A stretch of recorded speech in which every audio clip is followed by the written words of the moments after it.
Hey, well, good afternoon, everyone. I hope everyone's keeping well. And just before I start sharing my screen, I'm just going to tell you a little bit about myself. Let's go ahead. So a little bit about me. I'm Victoria Hillman. I'm actually a scientist by training with degrees in zoology, with marine zoology, and a master's in wildlife biology and conservation. So I'm a scientist at heart, but I love my photography, and I've been doing photography since I was a little girl, and now I'm very lucky to be able to do the two together. I'm a writer, speaker, guide, author of Forgotten Little Creatures, which actually ties in very well with this because part of my project, Forgotten Little Creatures, is about encouraging more wildlife into your garden. I'm an ambassador for Manfrotto. I've judged both British Wildlife Photographic Awards and also Bird Photographer of the Year. And I am one half of the UK Wildlife Podcast, where we talk about all things UK wildlife and nature, and also do some wildlife photography and normally chat about what we've been seeing in our gardens. So my presentation today is really going to be about how we can have mini adventures in our garden, how they can be really good, not just for wildlife, but for wildlife and nature photography. So let's get going. And we're going to start off with some plants. And some of these are cultivated and some are wild. And gardens are fantastic places because the one thing you can do with a garden is really take your time, and you can photograph the same thing time after time after time, year after year, day after day, without having to go very far. You just have to step outside your front door, which is great. And it means you can photograph in all different light conditions. What it also means, and it's relevant to this particular picture of these snowdrops with the sunrise in the background, is that when you get perfect conditions, you can just quickly grab your camera and rush outside and be able to capture that moment. And that's what I was able to do here. So with this particular image, we had a light dusting of snow overnight, and then in the morning we had a really kind of clear morning where the sun was coming up, and that's what you can see in the background, and that's the sun coming up, but it's kind of diffused through the head, which is behind the snowdrops. Now, what I've done with a fair few of my images is I've actually included my technical details, so you can see them on there. So for this one, I've used a Canon 5D Mark III with my Sigma 180 macro lens, and it's shot at 3.2 ISO 400 and 1/250th of a second. Now, with a lot of my work, sometimes I use tripods and sometimes I don't need to. So for example, with this one, I'm actually got the camera on the ground, so I'm shooting right at ground level. And it was great because it meant I could just pop out and grab that moment. And this moment lasted a few minutes at most before the sun had risen, and you didn't get that lovely kind of fiery orangey glow. So what can you do to make your garden a little bit better in terms of photography? Well, you need to sow some wild patches or leave some patches to go wild, and then you can plant some native flowers or cultivated flowers, whatever you would like. But what I found is if you leave small little paths or areas next to them, this actually allows you to set up your equipment without causing any damage, and you can get some nice effects where you have a nice kind of small path where you can be set up, but then you can shoot through the grass. So these are some native wild bluebells that popped up in the garden. They weren't planted, they did actually just appear. And it's a wild patch under about 3 or 4 trees. But we actually keep the grass relatively short in an area around it. And that means that when I go to this particular garden, it's actually the garden I grew up in at my parents' house. I can lay on that grass, shoot through the grass, I can be right down at ground level with my subject, but I'm not actually flattening the flowers and I'm not damaging anything else because we just have that lovely kind of area where we've got that path next to the wild patch. But you can also spend your time really having a bit of a play and coming up with some new ideas and some new images with cultivated flowers. So these are both daffodils growing in the garden. They are planted, they're just bought from bulbs from the garden centre and then popped in. Now they're both taken during the day, but 2 very different setups. So with the one with the black background, I haven't actually used a background with this. There's actually a dark hedge behind where it grows, so I've used that. And then lit the flower artificially with a Lycos panel. So it's like an LED panel about this big, and I've lit the flower to really kind of make it stand out. And then I've actually metered on the flower itself. And by doing that, that's actually helped to throw out my background a little bit more. And then you can see for this one, it's very rare occurrence on both these pictures actually. I've used apertures of f18 and f13. And normally I like quite wide open. But in the garden, because these flowers were kind of on their own and there wasn't anything else around them, I could really afford to go f18, f13, because I don't have anything else where I'm going to bring details in. And for these, I do use a support for these ones. So they are all set up on a tripod, and the Lycos panel is actually set up on a separate tripod. And that allows me to almost create a little outdoor studio. And I think I sat there for about 2 hours photographing the daffodils. And I could do that knowing that I wasn't going to be disturbed. There wasn't anyone else there because it was in the garden. And I could just really, really take my time over it. And kind of on the other side of things, where we've got the yellow daffodil, this is actually taken against the sky and the trees in the background. So the trees are far enough away that there's no detail coming into them, but it gives a little bit of kind of substance and that sort of texture to the background, so it's not a completely plain white background. And again, this isn't actually artificially lit, this is lit purely naturally with the natural daylight. But again, I've been able to use f13 with this one, and that's allowed me to kind of get all the detail in the flowers. And something else you can do, which I have been doing in my own garden, is actually letting areas go completely wild. So basically letting nature take over. And you never know what might actually appear when you do that. I was quite shocked. Our front garden is completely handed over to nature. I have sown it with some wildflower seeds, but generally speaking, I just let nature take its course, and I cut it maybe twice a year. And this year, I'm absolutely delighted to find a bee orchid growing in my front garden, which is right outside my office, which is where I'm currently sitting. And this appeared actually right at the beginning of lockdown. So the rosette was there and then it started flowering. So I've actually followed the journey of this plant all the way through. And this is something else that really kind of exploring your garden as an area for photography can really benefit you, because very rarely as a wildlife and nature photographer would I have the opportunity to follow the journey of a single flowering plant from the moment that first flower opens right the way through to the moment the last flower opens. And in this case, this bee orchid had 10 flowers on it.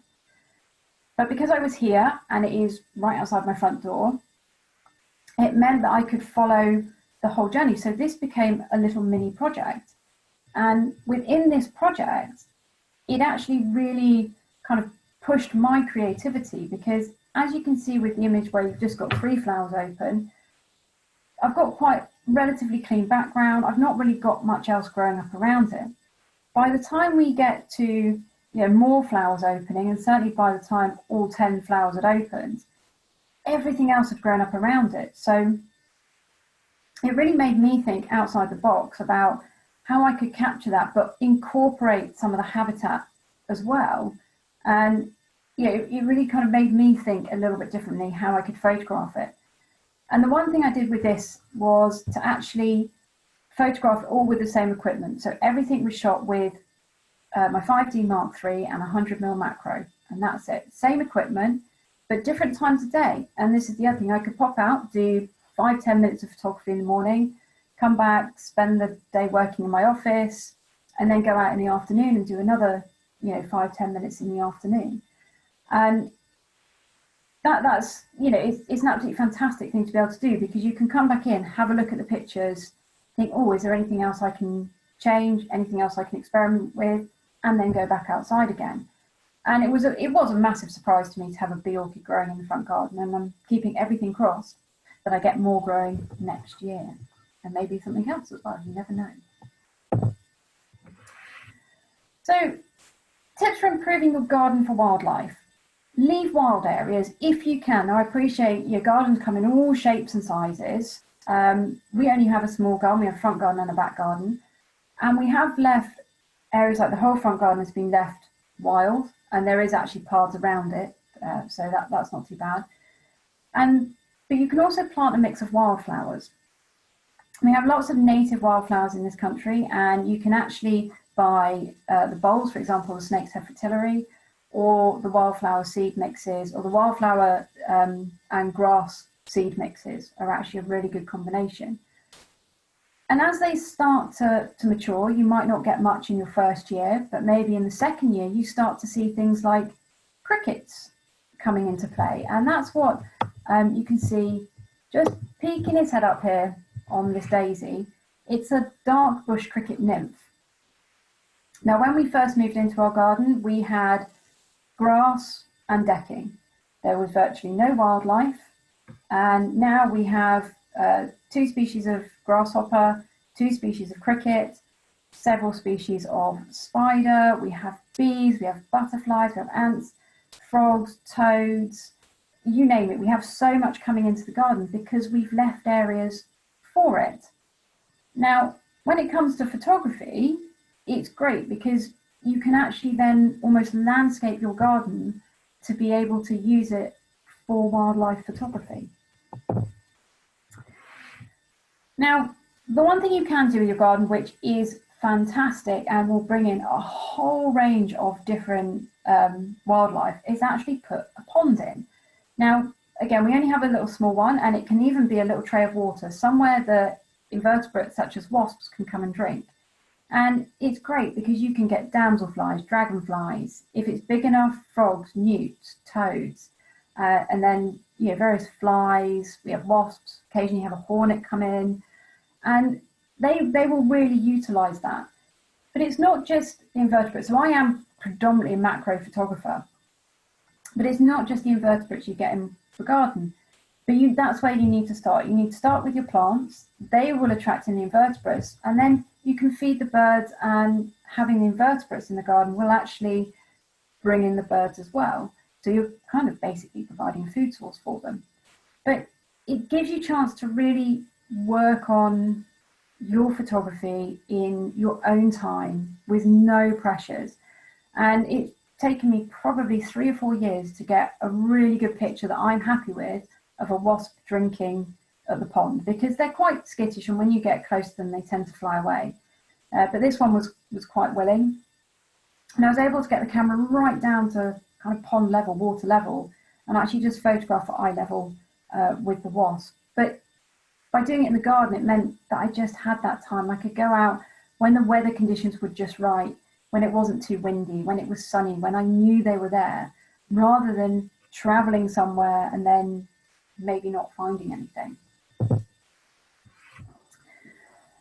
And so, as I said, building a pond of any size can actually attract wildlife. I was quite surprised to find that we have a little toad that visits our pond, and that's the one that you can see just down here on the pebbles. And surprisingly, you can actually go out at night and practice your night photography in the garden as well, because particularly during the hot summer months, frogs and toads and newts will actually be more active at night. And if you go out and just use a small little LED light, you can photograph them at night time. And that's actually how I photographed this toad. It's taken probably about 11 o'clock at night, a little LED light. They don't particularly react well to flash. I will always use an LED light, just pop it on the side, just enough light to be able to pick out my subject there and be able to photograph it. And if you have the space to put in a bigger pond, you never know, you might actually get toads breeding. And the little toadlet over on the left-hand side is actually one from a pond in my parents' garden where toads have been breeding now for a couple of years, which is fantastic because toads actually don't generally breed in garden ponds. So you can really make your garden an amazing wildlife sanctuary, really, but then it can become your own nature and wildlife photography studio. And I found this year in particular, with lockdown and everything else, I've done an awful lot more photography in my garden and been able to take my time and try out some different ideas and compositions. Now, if you're going to put a pond in, it's a great idea just to leave some space next to the pond so that you can actually sit and photograph the wildlife. So we have a snail and a little froglet here, and again, taken in the garden ponds, but just sat by the side of it. And, you know, on a nice day, you could sit out there for hours on end and just watch what happens. And I do that. I will sit quite happily for several hours just watching the frogs and that go, their little froglets, especially when they emerge from the pond, just watching them coming out. And if you sit there, they will get used to you being there as well. And then they'll behave a lot more naturally. They'll just go about their normal day-to-day froggy lives, doing what little froglets do. And then you can capture these different behaviors. I've actually got little video clips of them eating, you know, balancing between plant stems, falling off plant stems. You can really kind of go to town on it. The other thing you can do which can help, if you make or buy some bug hotels and bee boxes, you'll be amazed at the species that will then come into your garden. And this is great because you can then sit there and take your time photographing those different species. So this one was actually just taking a rest on the fence post. We have a fence that runs down the side of the garden, and this one was just taking a bit of a break in the sunshine. And I've shot through the foliage, and that's just given that little bit of kind of framing to the picture here. And you know, you can just rest the camera on the fence in situations like this, and they'll gradually get more and more used to you being there, and that just allows you to really kind of work. So for this one, I've gone quite wide open on the aperture, but if you're into your photo stacking, there's a chance then that you could actually photo stack some of these images as well. And then if you're really lucky, you might get butterflies roosting in your garden. We don't get many. This is actually a large white roosting on some St. John's wort. And that colour in the background is actually the early morning sun hitting the wall of the garages that our garden backs onto. Now, it's far enough away, and I've used a wide enough aperture so that you can't tell it is the wall of a garage. But it's actually brought in that lovely kind of warmth and texture to the image. And again, just shooting through into the world of this little creature. Now, this time of year is a great time of year to start looking for spiders. This is called the garden cross spider. You will normally find them in most gardens. They're quite big, and it's the females that you'll notice sitting on their webs. Now, this was actually taken in our old house, and this female, she span her web every day, and it would be in a slightly different position. So I would go out every single day and photograph it differently. You know, sometimes it was really hard to get her in the web in, other times, you know, it was easier. But by being able to go out every day, first thing in the morning when they're still covered in dew and the spider's still covered in dew, meant I could say, right, I'm going to get up, I'm going to have my breakfast, then I'm going to spend half an hour with the spiders in my garden, and then I'll go and work on my computer. And I could do that every day. And, you know, I certainly noticed the difference between images taken the first couple of days I started doing it compared to images maybe a week later, because you will perfect those little ideas, those little techniques, just by doing it every single day. And it only needs to be 5-10 minutes, but you can just create some really amazing wildlife images of the wildlife that we can attract to our very own gardens here. And one thing I would say is always take the time to sit and watch. Now, I'm a big advocate for attracting invertebrates into the garden, and we have a lot of jumping spiders that like the wall of our house. And I was just sat there one day watching this little jumping spider moving around, and it actually caught this fly that you can see here. And I just sat there, pointed the camera up the wall of the house, and then just took several images in different positions while the jumping spider was actually feeding on the fly. It wasn't moving anywhere. So I probably had about 10-15 minutes, and I have maybe about 30 or 40 images from just that one little session with this spider in the garden. And I able to really kind of try out different ideas, move myself ever so slightly. I've got the eyes peering through one of the wings of the fly. It's just a really good opportunity to kind of see what's going on. There are some incredible battles that go on. These spiders are out hunting almost daily. And if you're lucky enough to see them, then you can spend that time to photograph them as well. So that's kind of the end of my presentation on kind of down the garden path. And hopefully it's really kind of made you think about how you could use your garden. And if you don't have a garden, then hopefully you've got a green space nearby. It could be a park, somewhere that you can go to every day, every other day on a regular basis and really see how it changes through the year, because you will be surprised at just how much, if you start going out in February and you start to see snowdrops come up, for example, and then you start to see things really come to life. You start to get the amphibians in, maybe March time. Then you've got spring flowers come through, summer flowers, all the bees start coming in, the other invertebrates. And it goes all the way through to autumn. Then in autumn time, so now we would get spiders, autumn colours. And, I think gardens just provide the perfect situation, the perfect studio, outdoor studio for us to really work on ideas, our techniques, and really kind of getting to know our subjects. So I hope you've enjoyed our little adventure down the garden path, into my garden. So does anyone have any questions? We've got one from for you, Victoria, from Nigel. Do you ever do any focus stacking? Thank you very much, Nigel. I actually don't. It's not something I've tried yet. It's something that I might give a go over autumn, maybe with something like some fungi that aren't going to move, so I can have a bit of a practice. But generally speaking, I think particularly over the last 18 months, I've tended to take a bit more of a step back and actually show my subject in more of an environment setup than gone close up and done the photo stacking. Question from Carol, do you recommend buying a macro lens? I do. If macro photography is something that you want to go into, I would recommend getting a dedicated macro lens.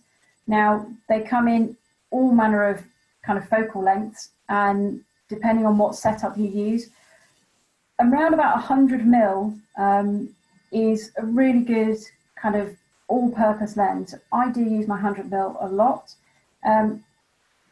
They're fantastic for macro photography, but if you do anything else, you can use it for pet photography, portrait photography, product photography. So around about 100mm is a good starting point for a macro lens. Obviously, it depends on what setup you have. I know some companies don't do 100mm, but they might do like an 80.